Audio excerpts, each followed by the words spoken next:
Hello from Trinity Lutheran Church. This week we are looking at words that have to do with energy. And our next word is tides. The largest source of untapped energy in the world is incredibly clean. In fact, it would wash you clean.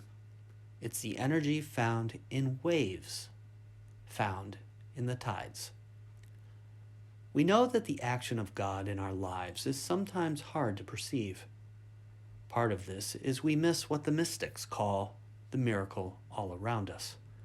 We miss the fact that our very existence, our movement through each day, is a gift and miracle of God. But when we look for what you might call the big stuff, God's actions or intervention in history, that's increasingly difficult to point to.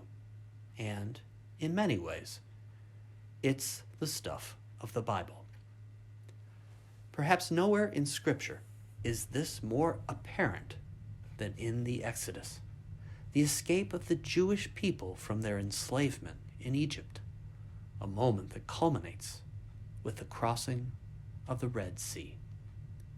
The people are trapped against the shore of the waters, beset upon by the chariots of Pharaoh.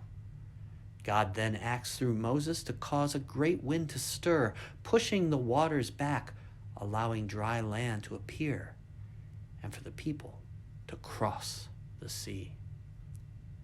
And then, when the chariots try to pursue the people, the sea closes upon the chariots, and the war upon God's people is over in a terrible and terrifying fashion before it has even started. It's hard to know exactly what happened at the sea on that day, but scholars do not tend to view this as just a tale. The entire nation and history of Israel is built on this salvific act. Something happened, and God was seen as entering history to save. From the energy of that day, the parting and the closing of those waves, a people was born, a people of faith.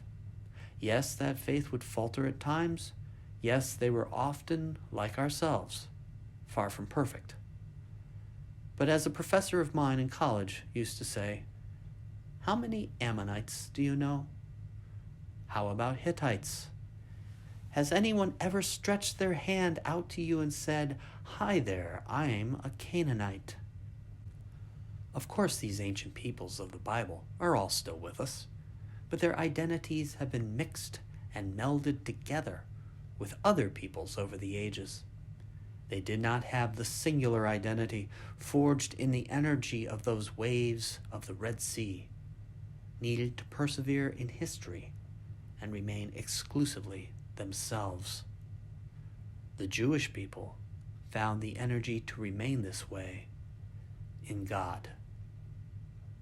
God has energy, and perhaps that energy is mostly revealed in this day and age in us, those who follow. Follow God on your path today. Tap into God's energy. It is there for you, as it always is. Peace.